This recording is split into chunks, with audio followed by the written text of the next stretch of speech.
How would you feel if I walked into your office, let's say you're a doctor, and I said, hey, can you do this operation on me for free? If you're a mechanic and I walked into your shop and said, hey, I want you to replace my muffler, but I'm not gonna guarantee that I'm gonna use you, I guarantee you would kick me out of that hospital or kick me out of that automotive shop because you don't work for free.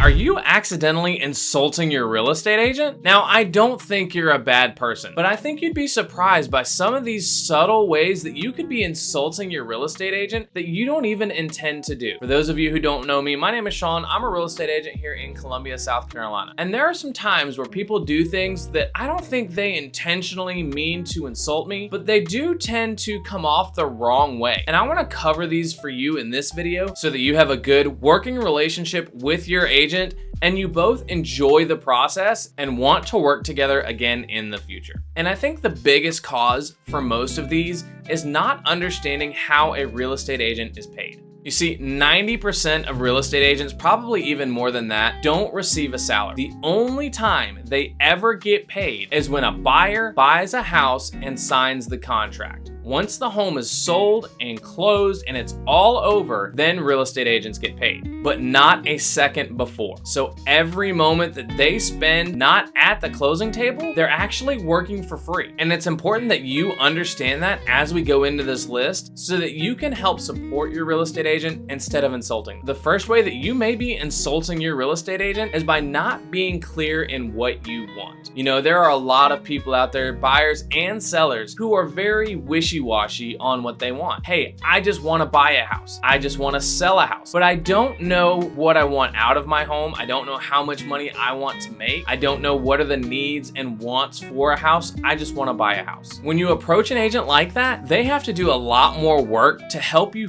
figure out what it is you want in a home. And if you're buying a home with a spouse or a partner, not communicating with each other about your wants and needs can lead to a lot of frustration on the agent side as well as on your side, because you go out and take a look at far more homes and none of them work for you because you aren't really sure on what you want. And because a real estate agent isn't paid until the end of the transaction, essentially you're taking them out on all of these property tours and showing you these houses, and they're working 100% for free trying to help you out. So before you ever reach out to a real estate agent, it's important that you're very clear on what you want when you're buying a home, as well as what you want to make when you're selling a home. The next thing that you might be doing is asking your real estate agent to show you properties without a pre-approval. I can't tell you how many buyers I've spoken to. As a matter of fact, I spoke to a buyer this morning who said, hey, I'm in town for a couple of days. Surprise! Will you take me out and show me this house that I looked at on your website? But when I asked him, hey, how do you plan to buy this house? How do you plan on paying for it? He said, oh, I'm gonna get a loan, but I don't know how much I qualify for. I don't have the cash in the bank. So essentially you've asked this real estate agent, hey, will you come out, show me this house for free, let me walk through it, and you have no idea if I can actually afford the house? That's like taking your car to a mechanic and not being sure that you have the money in the bank to pay them. So it's really important to go ahead and either have a proof of funds, which is a letter from your bank stating that you can afford X number of dollars in a house payment if you plan on paying cash, or speaking to a lender and getting your pre-approval in order. I've had tons of buyers tell me, oh, I'll do a pre-approval after I see the house that I want. That's not the best way to do it for you or for your agent. There are a lot of things that can go wrong when you do it that way. One of them being you go out, you find the perfect house, and then you have to go back, talk to a lender, go through the paperwork of getting pre-approved, and he's verifying your income and all of that stuff, and another buyer steps in that has a pre-approval and buys the house right out from under you. The other thing that can happen is you go out, you find the right house, and then you find out later from your lender that, hey, you can't afford this house. They're not gonna give you the money. So you've been looking at these $300,000 homes for the past 3, 4, 5 months now with your agent, and you can only afford a $250,000 home. So the agent has spent the past 4 or 5 months taking you out, showing you properties, and now you have to start all over, and he's invested all of that time in you when you couldn't even qualify to buy the house. That's why it's so important with the first conversation with a real estate agent that you go ahead and ask them, hey, who is your recommended lender and how can I get pre-approved before you actually start showings? Along this same vein is not respecting a real estate agent's schedule. Like we mentioned before, every time a real estate agent isn't at a closing table, he's not getting paid. So there are certain things that he can be doing, like servicing his clients to get them to the closing table. He can be doing marketing for his current listings. He could be shooting YouTube videos like this, trying to get more clients. There's a lot more to a real estate agent's job than just showing properties. So sending a text at 8 o'clock in the morning saying, hey, I drove down from Missouri to South Carolina. I'm in town for the weekend and I want to go look at these 8 properties is a great way to insult your agent and tell them, hey, I don't respect your time. I don't respect you. I just want you to come open these doors for me. And in my opinion, that's not a great way to start a relationship with somebody who's supposed to be helping you through this process. Now, it's super important that your agent stays in touch with you. It's also super important that you stay in touch with your agent. But respecting their schedule and the time and work that they're doing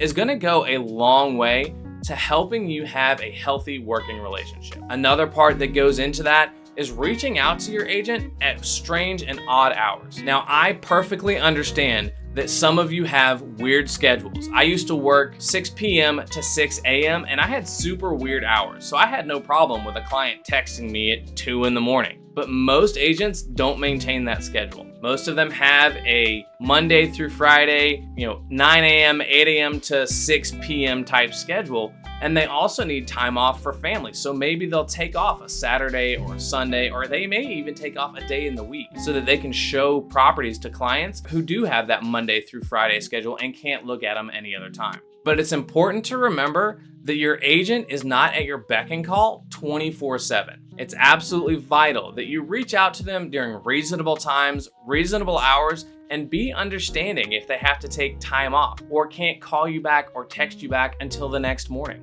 Now, if they're taking longer than 24 hours to respond to you, there's absolutely a problem.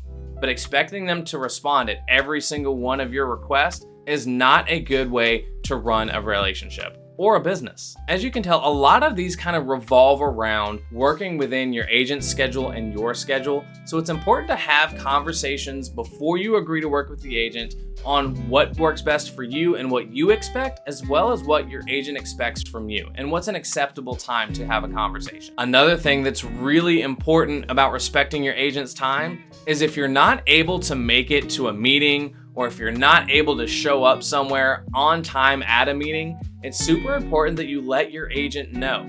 I can't tell you how many times I've gone through the process of scheduling a showing for a buyer, usually one that's reached out to me on Facebook and said, hey, I want to go see this home. I'm in town for 24 hours. So I rush through the process of setting up a showing, which means I have to reach out to the selling agent and schedule the time, which means I have to reorganize my schedule to work around your 24-hour time frame. Then we have to reach out to the listing agent and ask him, hey, does this time work for your seller? That listing agent has to contact that seller and verify that that time frame will work, because there are a lot of sellers who are still living in the home, who are packing their things, who may have dogs or cats or kids that they need to get together and move out of the house. And if the home is currently rented, it's legally required that we give 24 hours notice before scheduling any showings. So after the agent goes through that entire process and then drives 30 to 45 minutes to meet you at the house and you don't show up, that's a huge insult to the agent. And I can't tell you how many buyer clients I've fired or told, hey, I'm not willing to work with you because you can't respect my time, because they simply didn't show up. And even if you're running late, we had to coordinate all of those times, and we were given a 15, maybe 20-minute window for you to walk through this property and see it.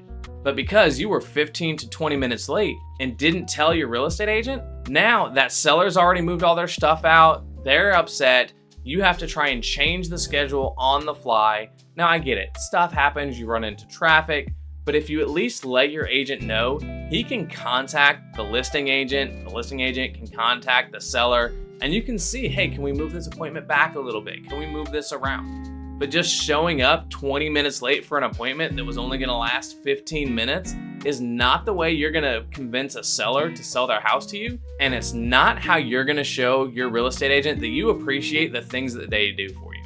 And last, and probably biggest way that people are insulting their real estate agents is by not being willing to work with them exclusively. Now, investors are the worst about this, but basically they say something along the lines of, just send me a list of houses, or I'll work with the real estate agent who finds me the house. If anybody says something like that to me, I immediately tell them, hey, look, I don't think we're gonna be a good fit because my time is valuable. I work with people who want to work with me, and I'm gonna dedicate my time and energy to those who are willing to dedicate their time and energy to me. Any real estate agent can set you up on a quick MLS search and let you search through houses. If you're working with a real estate agent who's taking you out and showing you properties, but you haven't agreed to work with them exclusively, again, you're asking them to work for free. How would you feel if I walked into your office, let's say you're a doctor, and I said, hey, can you do this operation on me for free? If you're a mechanic and I walked into your shop and said, hey, I want you to replace my muffler, but I'm not gonna guarantee that I'm gonna use you, I guarantee you would kick me out of that hospital or kick me out of that automotive shop because you don't work for free. So expecting your real estate agent to work for free is just as insulting. Oh, and one more thing I just thought of on how people are insulting their real estate agents is by asking them to discount their commission. Now, I realize that as a home seller or as a buyer, I mean, obviously buyers usually don't pay anything anyway, but as a home seller, I get that you want to make the most amount of money for your home. But asking a real estate agent to do it cheaper is just like him walking into your office and asking you, hey, I want you to do the same job, but I'm cutting your pay. And let's say this agent charges a 6% commission to sell a home, and you ask him to do it for 4%. So you're asking this real estate agent to do the same job for 30% less pay than anybody else. You're asking this real estate agent to do the job and market the home effectively for 30% less than he normally charges. And as I'm sure you know, real estate agents pay everything out of pocket. So they're gonna have to pay taxes on that commission. Their broker is gonna take part of that commission. They're gonna use part of that commission to market the property, and they're gonna use part of that commission to feed their family. And obviously, the government and their broker is gonna get their percentage. So what do you think that real estate agent is gonna do with the other percentages? Is he gonna reduce how much food he feeds his family?